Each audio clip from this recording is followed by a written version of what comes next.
अल्हम्दुलिल्लाह नहमदुहु व नस्तईनुहु व नस्तगफिरुह व नऊज़ु बिल्लाहि मिन शुरूरि अंफुसिना व मिन सय्यिआति अअमालिना मन यहदिहिल्लाहु फला मुडिल्ल लहु व मन युद्लिल फला हादिय लहु अशहदु अन ला इलाहा इल्लल्लाह व अशहदु अन्न सय्यिदना व मौलाना मुहम्मदन अब्दुहु व रसूलुहु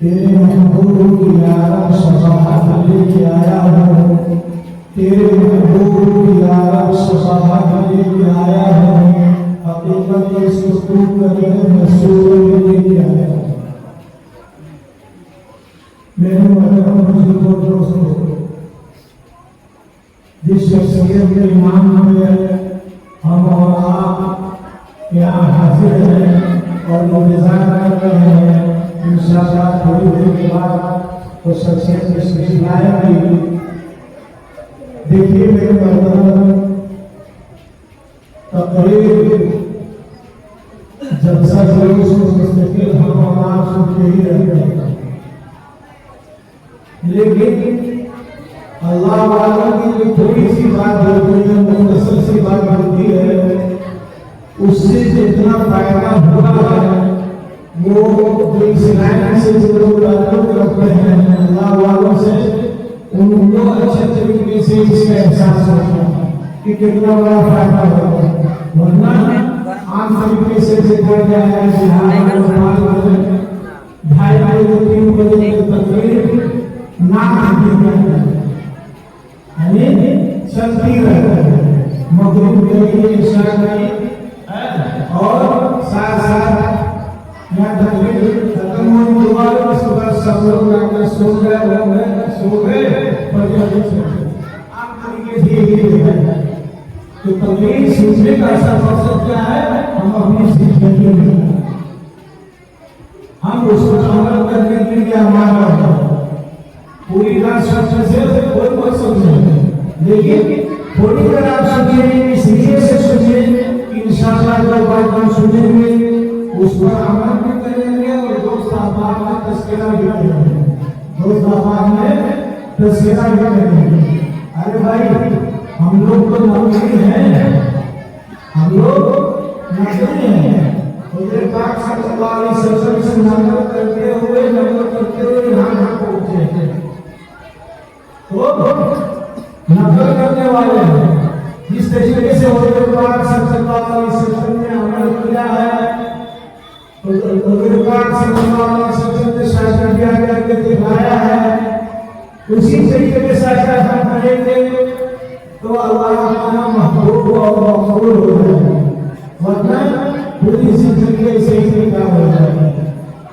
इसलिए अल्लाह ताला ने साफ बयान कर दिया, अतीउल्लाह व अतीउर रसूल, अल्लाह की इताअत करो और रसूल की इताअत करो। इताअत का मतलब यही है हम अपने जिंदगी में लाना, जिस तरीके से अकरम सल्लल्लाहु अलैहि वसल्लम ने शासन किया गया है, उसी तरीके से हम भी शासन किया करेंगे तो अल्लाह के यहाँ वो शासन किया मकबूल है, वरना मरदूद उसमें शयातीन हर जगह बलौस हो जाए और उसमें बरकत नहीं हो सकती। इसलिए मेरे बुजुर्गों दोस्तों, जब ऐसा मौका आए शासन किया है तो अल्लाह का कानून हुज़ूर पाक सल्लल्लाहु अलैहि वसल्लम का अमल हम मालूम करें कि किस तरीके से हुज़ूर पाक सल्लल्लाहु अलैहि वसल्लम ने शासन करके दिखाया। हम लोग आम तरीके से गांव में वो खानदान के और रिश्तेदारों के ज़हन का हर जगह प्यार करते हैं, खुशी का प्यार करते हैं। मेरा कोई रिश्तेदार नाराज है, मेरा भाई, मेरा गांव का भाई, मोहल्ले का भाई नाराज न हो जाए, इस अंदाज से शासन करें कि हर आदमी खुश हो। लेकिन हम अल्लाह की खुशी का, हुजूर पाक सल्लल्लाहु अलैहि वसल्लम की खुशी का ख्याल नहीं करते कि हमारी शादी में हुजूर पाक सल्लल्लाहु अलैहि वसल्लम की खुशी शामिल हो रही है कि नहीं हो रही है, इसका हम क्या जानते हैं। आम तरीके से क्या क्या करते हैं, वो हमारे मौलाना साहब क्या बताऊं, हमारे जो भाई है या भाई का लड़का मानने को तैयार नहीं था, मानने को तैयार नहीं था। मुझे याद आ रहा है, मेरे ससुर साहब बुलाए, साले की शादी थी, गया रात में उन्होंने तकलीफ रख दिया, रात में उन्होंने तकलीफ रख दिया कि मम्मा आए तो तकलीफ होगी, लाइन जवाब दी। और उसके बाद सुबह जब शादी क्या बारात जाने का हुआ तो बाद वो गाना बजा चला आया, गाना बजा चला आया। तो मैंने ससुर साहब से कहा कि जब यही सब चलाना था रात में आपको तकलीफ कराने की जरूरत क्या है। तो कह रहा वो लड़का का दोस्त था, मैंने कहा लड़का का दोस्त कहता है कि सुअर का गोश्त खिलाया या नहीं मानेंगे, खुश रहेंगे, अगर खिलाइएगा तब जाकर हम खुश रहेंगे, तो सुअर का गोश्त खिलाइएगा। तो कह रहे नहीं कैसे, तो ऐसा काम किया। मैं उसी वक्त गाड़ी उठाया और चल जाइए, आप लोग शासन क्या कीजिए, बंदा तो चल। फिर उसके बाद शाम में मैं पहुंच गया, मेरे बच्चे लोग वहीं थे, घर वालों ने कहा कि आप नाराज हो गए तो आपकी जरूरत क्या था। मैंने कहा कि इसलिए जरूरत थी कि शादी ब्याह शरीयत के मुताबिक नहीं किए थे, इसलिए मैं हाजिर नहीं हुआ। मैं सोच अपने बच्चों के पास आया, मैं सोच अपने बच्चों के पास आया, शादी का शरीर नहीं। तो ये हमें ख्याल रखना चाहिए। मैं तो ऐसे मुद्दे से मौलाना सब लोग मौजूद हैं, उनको खराब लगेगा, मैं सिर्फ यही करता हूँ, हजरत से भी कोई दोस्त के रखता हूँ कि हजरत हमारी कोई गलती नहीं है, ये बोलना हमारा खाली हजरात की गलती है, सारी गलती ओलमा कराती है, हमारी कोई गलती नहीं। अगर ओलमा सोच जाए लाइन में आ जाए तब आप कहेंगे क्या, जैसे मौलाना लोग कहेंगे वैसा करेंगे। बात समझ आ रही है, मौलाना लोग को हो सकता है बहुत खराब लगे, तो हजरत के लोगों कैसे थे। मैंने कहा कि मेरे गांव में कुछ इस तरह शादी ब्याह के लोगों से कुछ तरह तमाशा करते थे। लॉकडाउन का मौका ऐसा था कि बहुत बड़ा लोग घर पे इकट्ठा कर दिया जाता है, ऐसा मौका कि सब लोग इकट्ठा हुआ, सब लोग इकट्ठा हुए। मैंने कहा इसी मुद्दे से कुछ मशवरा हो जाए।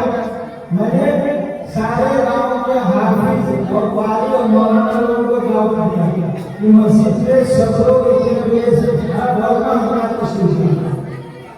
सब लोग मशवरा हुआ कि भाई गांव में शैतानिया के मुद्दे से ये खुराफात लोग होते हैं, ये खुराफात करते हैं, गाना गाते हैं, लाउड स्पीकर में लड़कियां और गाना गाती हैं, आवाज जोर कर जाते हैं, उसके साथ गाना के साथ गालियां भी होती है, तो इसमें पाबंदी लगनी चाहिए। फिर बच्चा जब लड़का निकलता है आगे तो बैठकर उसके साथ औरतों की जबान घूम सकती है गाना गाते हुए, इधर भी तो इसमें पाबंदी लगनी चाहिए। शरीयत में इसका कोई सबूत मिलना में पाबंदी लगनी चाहिए। उन लोगों को कहा ऐसे, मैंने कहा कि बस एक ही सूरत है कि हम लोग इस बात के मुतफिक हो जाए, कल से कोई आदमी निकाह नहीं पढ़ाएगा। जहाँ जहाँ जिस इस्लाम में ये चीजें पाई जाएंगी वहाँ कोई मौलवी मौलाना हाफिज कुरान साहब निकाह नहीं पढ़ाएंगे। अगर किसी से पढ़ाया तो कल के बाद से 5,000 रुपया मौलाना लोग हाफिज कुरान साहब को देकर पढ़ेगा, 5,000 लिखिए जाते और सारे लोग दस्तखत कीजिए, सारे लोग दस्तखत कीजिए। उसके बाद से अल्लाह का शुक्र है आज तक गाना बजाना ये सब खत्म हो गया, रोड पर निकलना खत्म हो गया। तो कैसे खत्म हुआ? जो मिला हो तो मैंने के जो सब लोग दस्तखत कर दिए तो मैंने कहा कल गांव के सारे लोगों को इब्तिदा में बुलाया गया, गांव के सारे लोगों को इब्तिदा में बुलाया गया। उनसे क्या करना है, उनसे मैंने कहा मुझे मशवरा नहीं करना, आप सुनाए दीजिए भाई जिसके घर में शादी ब्याह लोग कर रहे हैं उसमें अगर ये चीजें पाई जाएंगी तो कोई हाफिज भी कोई मौलाना साहब ने कहा पढ़ाने नहीं जाएंगे। अगर कोई चला गया तो मौलाना साहब 5,000 रुपये जुर्माना जमा करके 5,000 जाइए आप लोग जाइए सुनाने के लिए आप लोग को बुलाया गया था, वहां लोगों से मशवरा लेने के लिए नहीं बुलाया गया, आप लोगों से मशवरा लेने नहीं था, आपको सुनाना मकसद था कि ये हम लोग ने किए। अगर किसी ने पढ़ाया तो 5,000 रुपया जमा करना। अल्लाह का शुक्र है लॉकडाउन से अभी तक इस पर अमल है, अमल है, सब और सब सोचो और शादियां कर रहे हैं, अच्छे तरीके से शादियां हो रही है। मालूम हुआ कभी किसके लिए हमारे में अगर हम सुधर जाए आपके गांव में 10 साल वाला लोग हैं, अगर कभी हो जाए बड़ा काम किसी को नहीं करना, गांव में अगर किसी ने किया तो उनके जनाजा का काम हम शरीक नहीं होंगे। देखिए इस्लाम में सोचो बहुत आसान, लेकिन सब के आगे कोई जल्दी एक शब्द के शब्द को सदन करेंगे नहीं, बड़ा खराब हो जाएगा आपस में। एक खराबे की वजह से आज रस्म रिवाज गाँव में शब्द कम गया। इसलिए मेरे दोस्तों मेरे कहने का मतलब यही है कि जिस तरीके से जो अमल में हम करें उसमें हुजूर पाक सल्लल्लाहु अलैहि वसल्लम का अमल को तलाशा है कि किस तरीके से हुजूर पाक सल्लल्लाहु अलैहि वसल्लम ने शादी किया, हुजूर ने जहेज में क्या दिया है उसको मालूम कीजिए। आज क्या होता है, मैंने पढ़ाई के दौरान अपने उस्ताद से कहा कि हजरत हमारे यहाँ तो लड़का वाले एक तरफ बैठते हैं खाना खाने होगा और लड़की वाले एक तरफ बैठते हैं, तो उसी में कोई लड़का वाले की तरफ से बोलेगा कि फलां जगह से साहब आए थे 4 लाख दे रहे हैं, 4 लाख दे रहे हैं, मतलब क्या करना है तो अब इसका आगे बात कीजिए, नीचे नहीं, अब इसका आगे चलिए। मैंने का मकसद ये है कि अब आगे चलिए, नीचे नहीं। तो इधर लड़के वाले बच्चा कहने लगे अब क्या होगा, 4 लाख तो पहले ही सुना दिए। मेरे मतलब ये बात जवाब नहीं है, बस यही है कि शादी ब्याह में हुजूर पाक सल्लल्लाहु अलैहि वसल्लम का तरीका मालूम करें कि किस तरीके से हुजूर ने बच्चों का निकाह किया है और क्या क्या किया है।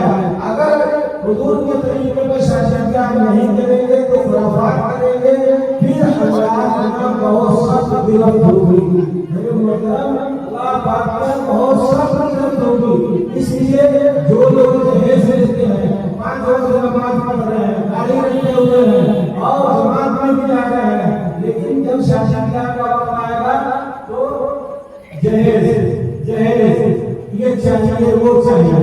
तो मैं ये कहना चाह रहा था कि उस्ताद साहब ने कहा कि हमारे यहाँ ऐसे हो रहा है, लड़के वाले ऐसे करके लड़के वाले उसको कराते हैं, तो अच्छा उन्होंने ऐसे मतलब जानवर बेचे जा रहा है क्या, जानवर ही हमारे यहाँ बेचा जाता है। इसी तरीके से वो शादी करते हैं। तो तौबा कीजिए कि हम अपने बच्चों की शादी सुन्नत के मुताबिक करेंगे। अगर 2-4 गाँव वाले तैयार हो रहे हैं तो देखिए किसी के घर में लड़का पैदा हो, किसी के घर में लड़की पैदा हो, कुछ भी फर्क नहीं। आज किसी ने खबर दे दिया कि आप यहाँ पैदा आपका घर बच्ची पैदा हो रही है तो वहीं से चेहरा गिर जाएगा, वहीं से चेहरा गिर जाता है। उनको तो खुश होना चाहिए कि बच्ची पैदा हुई है, अल्लाह ताला की बहुत बड़ी नेमत है, इसके जरिए से इस्लाम फैलेगा, बच्चे पैदा होंगे, इस्लाम में फैलाने का जरिया और सबसे बड़ी बच्ची बनेगी, ये सोचना चाहिए। लेकिन मेरे मोहतरम दहेज से जाना हम लोग से उससे तौबा करने की कोशिश कीजिए। इसलिए जो शेर हमने पढ़ा था तेरे महबूब कर दे, मैं सूरत लेके आया हूँ।